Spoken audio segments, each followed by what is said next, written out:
अस्सलाम वालेकुम दोस्तों, मेरा नाम है शुएब रियान और आप देख रहे हैं रोज सॉल्यूशन यूट्यूब चैनल। तो दोस्तों लास्ट लेक्चर में हमने HTML लेआउट एलिमेंट्स के बारे में पढ़ा था और आज हम HTML लेआउट टेक्निक्स के बारे में पढ़ेंगे। So basically there are 4 HTML layout techniques which we use to design our web page. The first one is CSS framework, which is very famous nowadays. And there are two very famous CSS framework which we use to design our web page. The first one is w3.css and the second one is Bootstrap.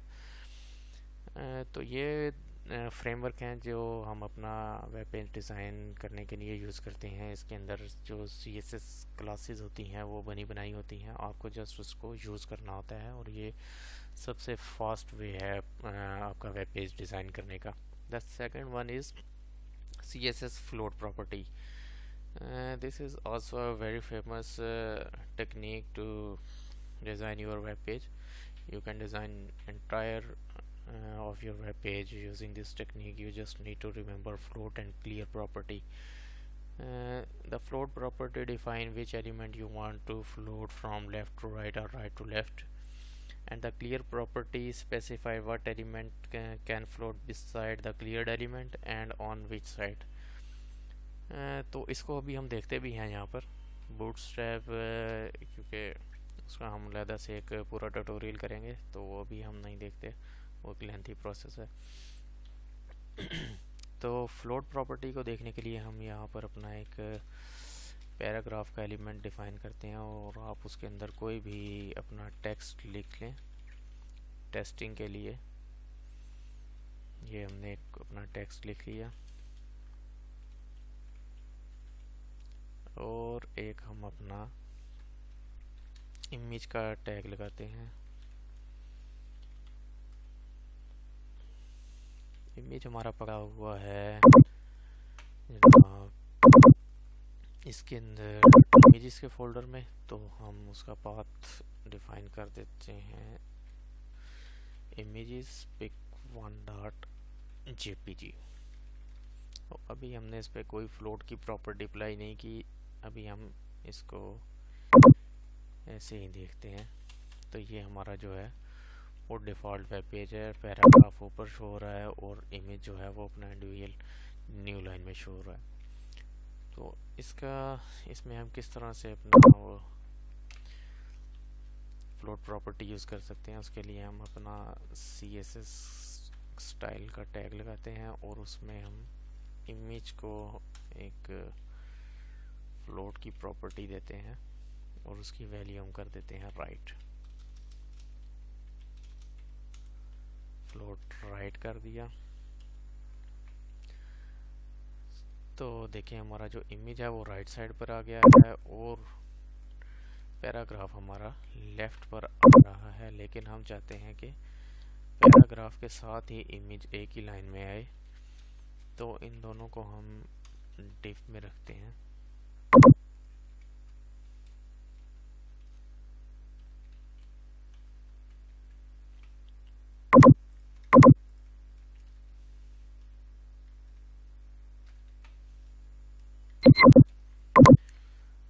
तो और इसको जो है हमें paragraph के अंदर रखना पड़ेगा।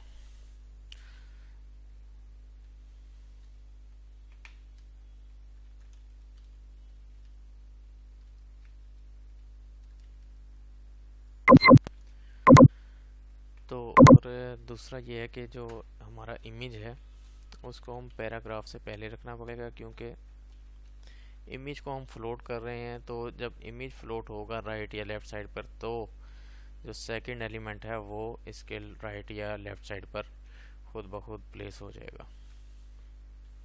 तो ये देखें इस तरह से इमेज हमारा फ्लोट राइट हो गया। इसको अगर हम फ्लोट लेफ़्ट करेंगे तो इमेज हमारा लेफ़्ट पर चला जाएगा और टेक्स्ट हमारा जो है वो राइट साइड पर आ जाएगा।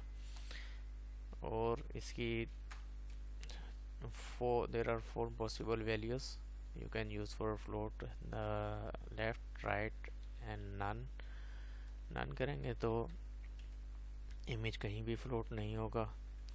And the last one is inherit.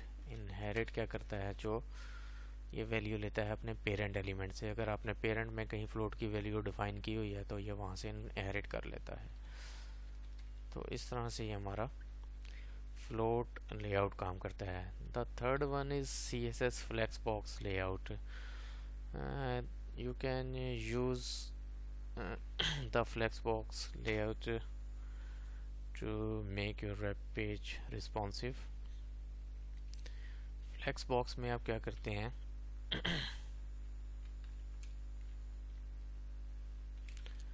आप एक div डिफाइन कर लें यहाँ पर,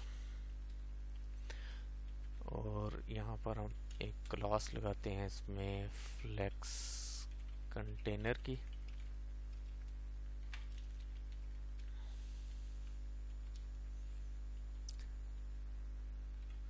फ्लेक्स कंटेनर की क्लास को आपने डिस्प्ले कर देना है फ्लेक्स।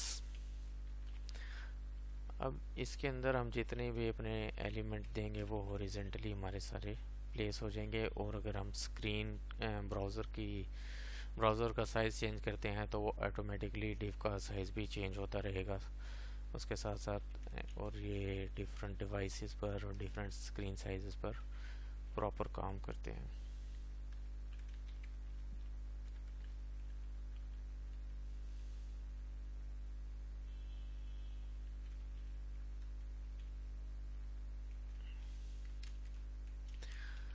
तो चाइल्ड जो हमारी डिव्स हैं उनको भी कोई स्टाइल दे देते हैं, margin 10 px, padding 10 px, background colour इन्हें दे लेते हैं कोई।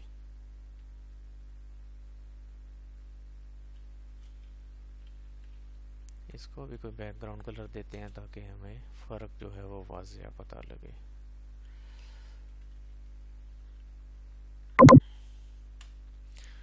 ये देखें जी, हमारा ये एक हमने जो फ्लेक्स कंटेनर की डिव लगाई है वो उसका बैकग्राउंड कलर हमने ब्लू दिया था, और जो हमारी चाइल्ड डिव्स हैं उनको हमने बैकग्राउंड कलर ग्रे दिया है। और वो देखें उन्होंने जो डिव हैं चाइल्ड डिव हैं उन्होंने उतना ही साइज़ लिया जितना उन्हें रिक्वायर है, और वो हॉरिजॉन्टली प्लेस हो गई हैं ऑटोमेटिकली। हमने कोई उन पे फ्लोट की प्रॉपर्टी अप्लाई नहीं की या कोई पोजीशनिंग हमने उनकी नहीं की। और अगर हम अपना ब्राउज़र का स्क्रीन साइज चेक करते हैं तो ये ऑटोमेटिकली जो है देखें फ्लक्स की जो डिव थी, कंटेनर डिव थी, उसका साइज ऑटोमेटिकली रिड्यूस हो चुका है।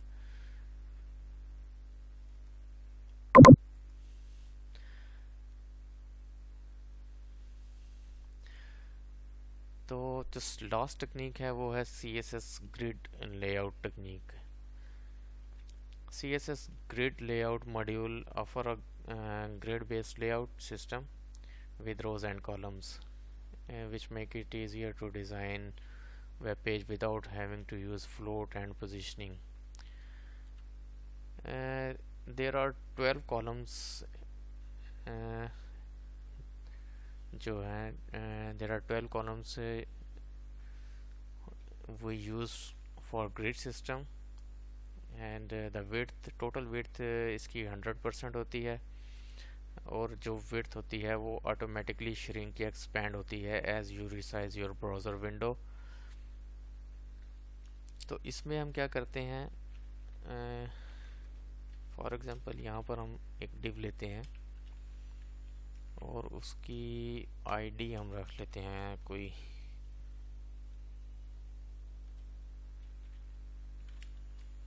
आईडी मेन्यू रख लेते हैं, या कर लेते हैं लेफ्ट साइड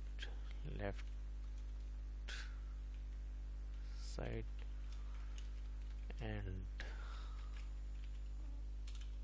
राइट साइड।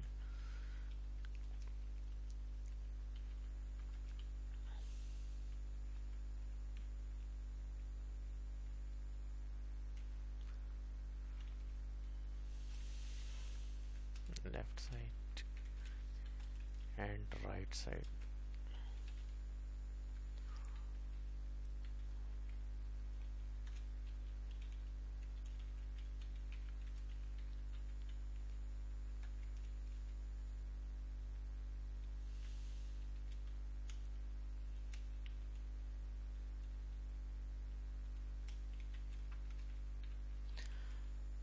दोनों को हम कोई डिफरेंट बैकग्राउंड कलर दे लेते हैं। और सबसे ज़रूरी चीज़ जो है, first ensure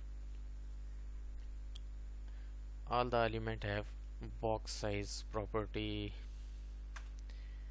You need to set it to border box.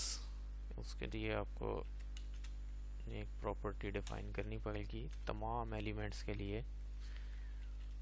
Box sizing border box, ये क्या इंश्योर करता है कि आपकी जो पैडिंग है और जो बॉर्डर हैं वो इंक्लूडेड हैं इस स्क्रीन साइज में।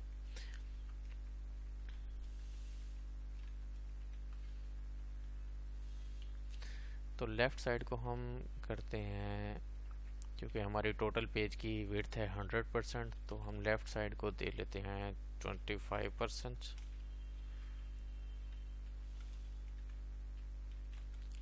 एंड राइट साइड को हम देते हैं 75%।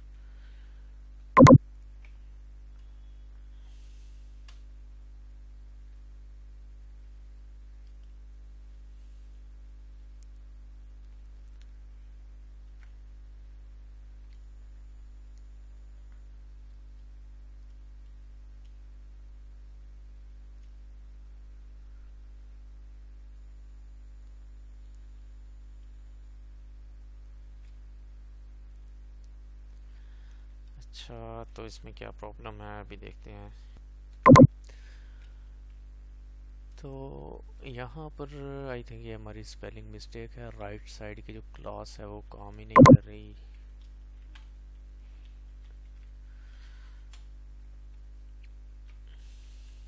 इसका टेक्स्ट कलर कर लेते हैं कुछ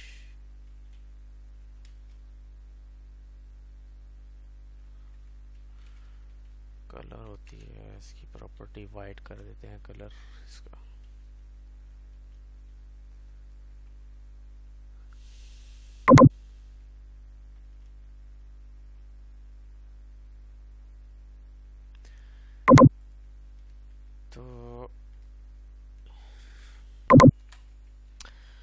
तो ये तो हमने इसकी विड्थ दे ली, और दूसरा हमें इसको करना पड़ेगा फ्लोट लेफ्ट। दोनों एलिमेंट्स को हम फ्लोट लेफ्ट कर लेते हैं। तो ये देखें हमारा जो है वो लेफ़्ट साइड और राइट साइड जो है वो हमारी काम कर रही हैं प्रॉपर। तो इसका फ़ायदा क्या है कि अभी देखते हैं ब्राउज़र का, अगर हम साइज़ को रिड्यूस करेंगे तो ये ऑटोमेटिक जो है वो डिव जो साइज़ है वो रिड्यूस होता जाएगा। यानी कि जितनी अवेलेबल साइज़ है उसका 25% लेफ्ट साइड ने ले लिया और राइट साइड ने उसका 75% ले लिया। अगर हम इसको एक्सपेंड करते रहेंगे तो हमारी डिव का साइज़ ऑटोमेटिक एक्सपेंड होता रहेगा, क्योंकि उसने 75% या 25% लेना है जो अवेलेबल साइज़ है। जैसे जैसे साइज़ हमारा इंक्रीज़ होता रहेगा वो डिव का साइज़ भी ऑटोमेटिकली हमारा चेंज होता रहेगा।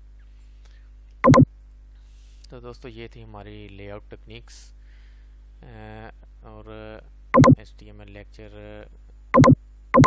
मज़ीद लेने के लिए हमारे चैनल को आप सब्सक्राइब करें। और बहुत जल्दी हम PHP ट्यूटोरियल भी आगाज़ करने जा रहे हैं, जिसमें मैं आपको बेसिक PHP का बताऊंगा और एडवांस PHP तक लेकर जाऊंगा। उसके बाद हम लारावेल को भी करेंगे। तो आप जल्द से जल्द हमारे लेक्चर देखें और हमारे चैनल को सब्सक्राइब करें, ताकि आपको हमारी नई आने वाली वीडियोस भी मिल जाएं। थैंक यू सो मच, अपना ख्याल रखिएगा। अल्लाह हाफ़िज़।